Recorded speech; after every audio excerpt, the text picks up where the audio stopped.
जो चीज़ों के बारे में जानते नहीं हो खाना नहीं चाहिए। चॉकलेट कैसे बनी है, चिंगम कैसे बनी है, बिस्किट्स कैसे बने हैं, उनमें क्या मिला है, घर में बनाया है वो तो ठीक है, क्योंकि आपकी माँ धर्मात्मा है और जो भी बनाएगी अच्छा बनाएगी।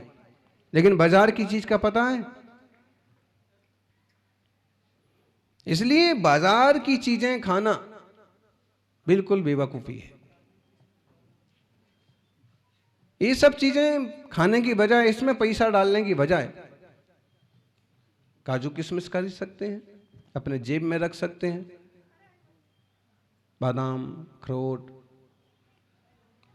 बाजार में फ्रूट मिलते हैं, फ्रूट, सीधी देसी चीजें, प्रकृति से उत्पन्न हुई चीजें उपयोग करें। दांत खराब हो गए, लीवर प्रॉब्लम हो गया, तो यही होता है बाजारू चीजों से। इसलिए खान पान की शुद्धि भी कैसे मालूम पड़ती है? जिन वाणी के स्वाध्याय से। सबसे पहला आचारांग है, आचार अच्छा होना चाहिए, आपके विचार अच्छे होना चाहिए, आपका खान पान अच्छा होना चाहिए। तत्वार्थ सूत्र किस किस ने पढ़ा है बताइए? खान पान की चर्चा कौन से अध्याय के कौन से सूत्र में आई है? भोजन आदि की मर्यादा का विवेक रखना, कौन सा सूत्र, कौन सा शब्द है? क्योंकि ये बहुत छोटी माने बारीक चर्चा हो गई। 7वां अध्याय, भोगो भोग परिमाण व्रत।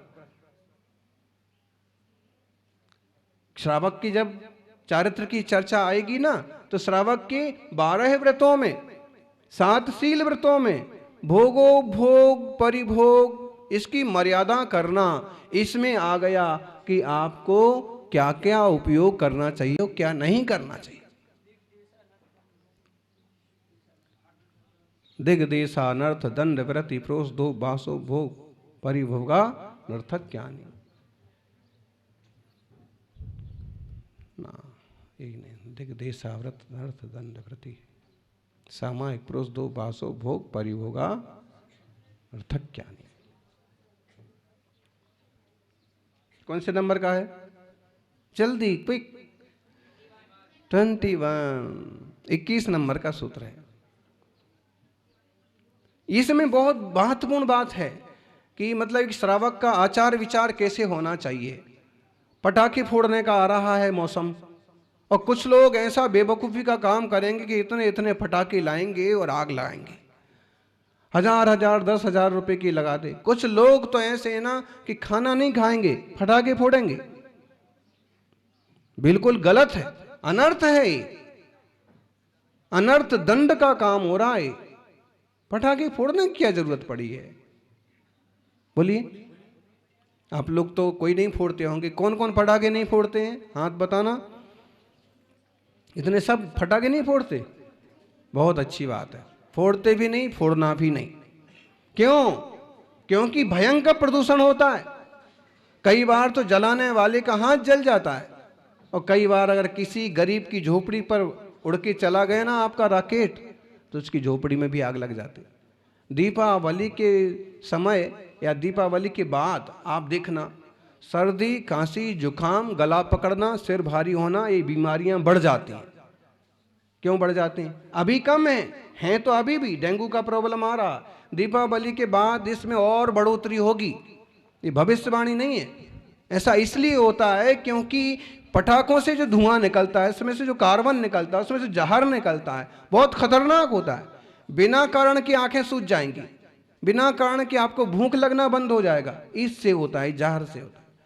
इसलिए पापी जो करें सो करें, कम से कम जो समझते हैं वो लोग पटाखा नहीं फोड़ेंगे।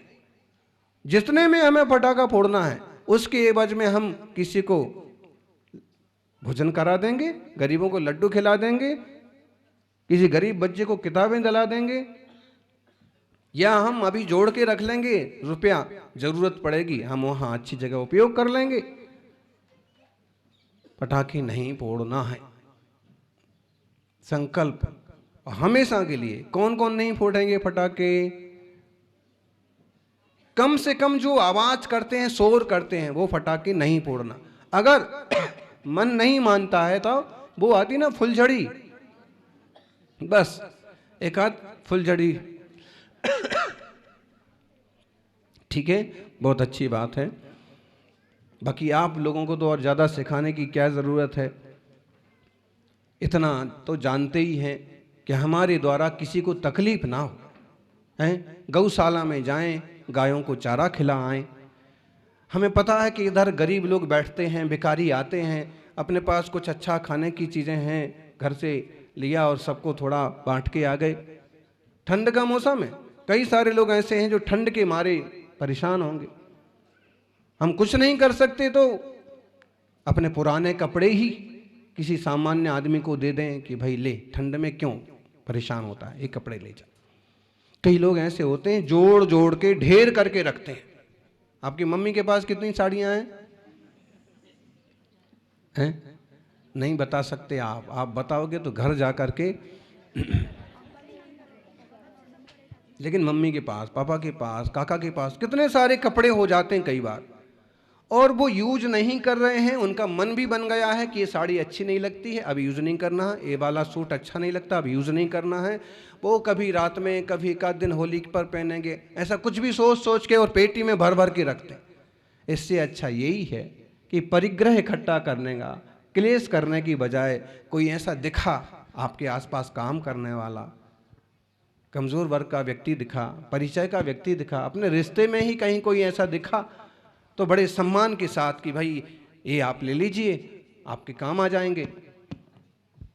ऐसे नहीं कि उतरन है और ऐसे ऐसे गलत शब्द बोल के नहीं, मीठा बोल करके आप देंगे तो उसे अच्छा लगेगा कि उन्होंने हमें ये चीज़ दी, ये कपड़े दिए, खाना दिया, ये बर्तन दिया, सफाई तो करते ही हैं।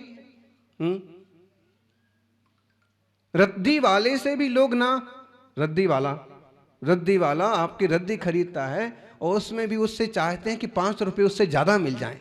कितने का हुआ भैया कागज़, कितने का हुआ हमारा प्लास्टिक? वो कहता है कि भाई 10 रुपये का हुआ, 20 रुपये का हुआ। बताइए, आप चाहते तो ऐसे ही दे देते ना कि भाई घर में तो ऐसे ही पड़ा था, तू ले जा, ऐसे ले जा, कोई बात। अगर वो 10-20 रुपये दे भी और आप उसे ऐसे ही दे दो तो उसके लिए तो बहुत बड़ी दौलत है 20 रुपये, उसके लिए तो बहुत बड़ी, उसके लिए बच्चों के खाने का प्रबंध हो गया। लेकिन उसमें भी लोग ऐसे करते हैं ना, ऐसे नहीं करना।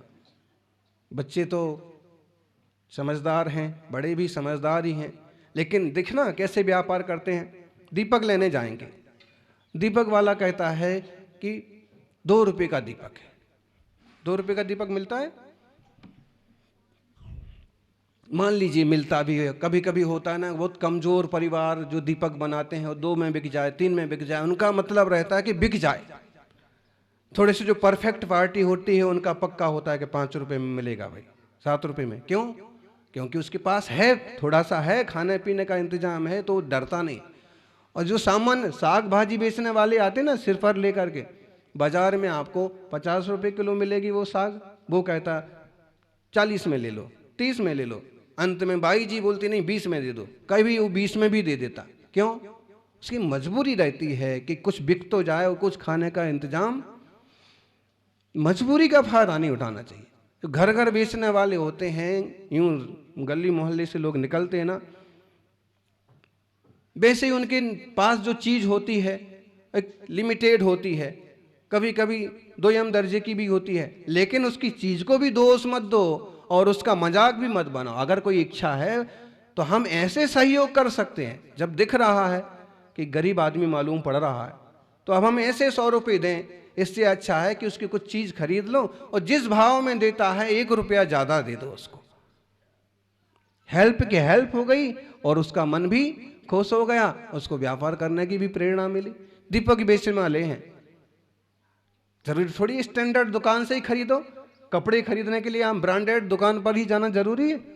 नहीं भाई, ऐसे लोगों से भी कि जिनको जरूरत होगी उनकी भी तो दीपावली मनना चाहिए ना। ऐसी दृष्टि होना चाहिए, नहीं हम बहुत बड़े पैसे वाले हैं और हम बड़ी दुकान पर ही जाएंगे माल खरीदने के। नहीं,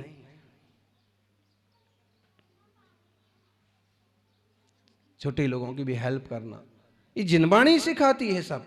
दया कौन सिखाता है बोलो? अहिंसा कौन सिखाता है? पानी छानना कौन सिखाया? क्यों छानना पानी? क्योंकि उसमें जीवराशि होती है, हम उनका नुकसान नहीं करेंगे। कंदमूल नहीं खाना, किसने सिखाया? भाई कहते तो गुरुदेव हैं कि भाई आलू नहीं खाना, प्याज नहीं खाना, बोलते तो गुरुदेव हैं, लेकिन लिखा किस में है? जिनवाणी में लिखा। जिनवाणी सिखाती है कि सब आत्मा समान है, सब में चेतना है, किसी को दुख नहीं देना। कुत्ता बिल्ली भी है तो उसको पत्थर मार दिया, क्या मिला? कोई लंगड़ा लूला कमजोर आदमी दिखा, हमने उसका मजाक बनाया, क्या मिला? अरे भाई जीव है, उसका अपना कर्म का उदय है, उसका अपना पाप का उदय है, उसकी अपनी गरीबी है, उसके अपने अपने दुख हैं, हम क्यों उसका मजाक बनाएं? हमसे हेल्प हो सकती है तो करेंगे, बाकी हम किसी का मजाक नहीं बनाएंगे। कोई सांवला है, कोई लंगड़ा है, कोई आंख नहीं है, अभी क्या करिएगा? उसके दुख उससे पूछो।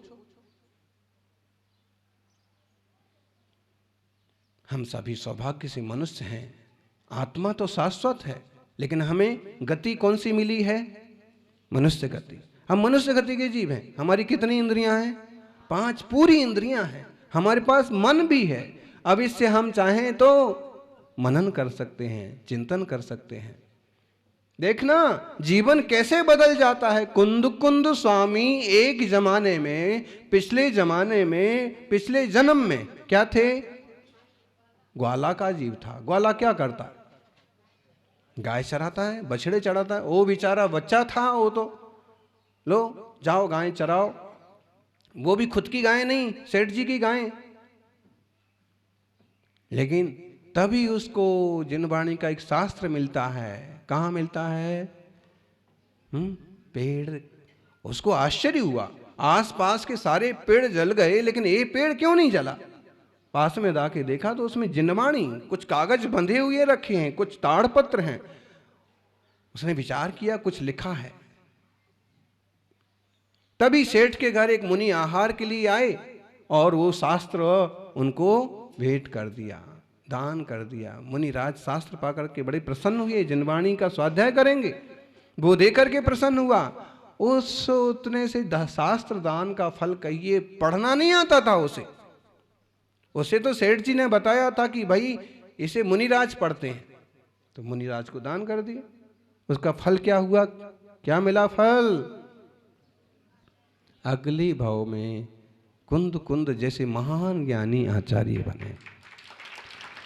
और जो लोग जिनवाणी दान करना और उसके आगे याद करना, पढ़ना, कंठस्थ करना ऐसा करेंगे, उनको कितना बड़ा फल मिलेगा। आचार्य गुणभद्र स्वामी कहते हैं कि मन बहुत चंचल है। इस चंचल चपल मन को आप स्वाध्याय रूपी वृक्ष पर रमाओ। ये मन रूपी बंदर को कहां पर लगा दो? शास्त्राभ्यास रूपी वृक्ष पर चढ़ा दो। एक बहुत सुंदर श्लोक है, अनेकांतात्मार्थ प्रसव फल भाराति विनते बचः पर्णाकीर्णे विपुल नय शाखा सतयुते समुत्तुंगे सम्यक प्रततमतिमूले प्रतिदिनम वचन रूप पत्तों से शोभित विस्तृत नय शाखा संयुक्त उन्नत अरु सम्यक विस्तृत मत ज्ञान मूल पर थिर सुरत ज्ञान मन मरकट को नित्य रमाओ नित्य प्रतिदिन हे बुद्धिमान। हे बुद्धिमान, मन रूपी बंदर को कहां पर रमाओ? देखो, आप भक्तामर का पाठ कर रहे हैं, आप भक्तामर याद कर रहे हैं, मन कहां लगा है आपका? कहां लगा है? भक्तामर पर लगा ना।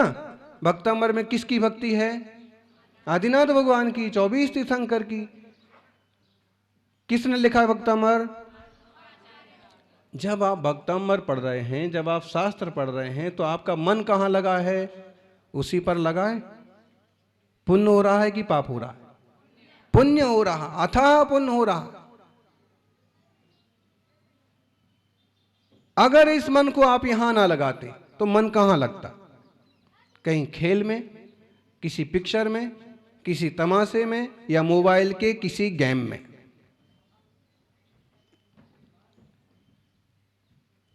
अपने मन को धर्म ध्यान में लगाओ। मन को बंदर कहा है। किसको बंदर कहा है? मन को बंदर कहा है। और बच्चों को भी बंदर कहा है। कौन कौन से बच्चे को बंदर कहा है? सब बच्चों को बंदर कहते हैं। देखो, जो चालाकी करते हैं उनको बोलते हैं ये बंदर जैसा। तो अपन को बंदर नहीं बनना है। क्या बनना है? भगवान बनना है। संसारी बनना है कि भगवान बनना? भगवान बनना है। भगवान कैसे बनेंगे? जिन वाणी का स्वाध्याय करने से। मन बंदर है, सबका मन बंदर है। बड़े लोगों का मन भी बंदर जैसा ही होता है। क्यों? उनका भी रहता है कि आज तो लड्डू खाना है, आज तो बाजार जाना है, नई पिक्चर देखना है। बच्चों का ही नहीं रहता है, बड़ों का भी अपना अपना रहता है कि उससे तकरार करना है, उसकी समझाइश करना है, अब नई दुकान खोलना है, सब रहता है। कितने लोगों ने फाइनल कर लिया होगा धनतेरस से दुकान चालू करना है, ये नया माल आ गया है, बाहर निकालना चालू करना। मन में सब कुछ चलता है। इसलिए दुनियादारी में जितना ज़रूरी है उतना लगाओ, बाकी स्वाध्याय में लगाओ। ऐसे कह रहे हैं बुद्धिमान पुरुषों को, मन रूपी बंदर को शास्त्र रूपी वृक्ष पर चढ़ाना चाहिए। शास्त्र रूपी वृक्ष नहीं, श्रुतस्कंध बनाते ना, एक नक्शा बनाते हैं, एक यंत्र बनाते हैं, श्रुतस्कंध। श्रुतस्कंध माने श्रुत रूपी वृक्ष। मंदिर जी में भी विराजमान करते हैं। शायद बाहुबली कॉलोनी आचार्य आदि सागर छात्रावास में भी है, हाँ, ऊपर श्रुतस्कंध। तो श्रुतस्कंध में रमाओ मन रूपी बंदर को। ये शास्त्र रूपी वृक्ष अनेकांतमय पदार्थ रूपी फूलों और फलों के भार से नम्रीभूत है और वचन रूपी पत्तों से व्याप्त है। वचन ही इसके पत्ते हैं और नए रूपी इसकी शाखाएं हैं। निश्चय, व्यवहार, ये सब नए इस श्रुतस्कंध की शाखाएं हैं। ये अत्यंत ऊंचा है और मति ज्ञान ही इसकी जड़ है, श्रुत ज्ञान इसकी जड़ है। अपन मति श्रुत ज्ञान की विशुद्धि के लिए निरंतर स्वाध्याय करें। स्वाध्याय तत्व ज्ञान के बल पर एक दिन केवल ज्ञान की प्राप्ति जरूर होगी। जय बोलिए 24 तीर्थंकर भगवान की।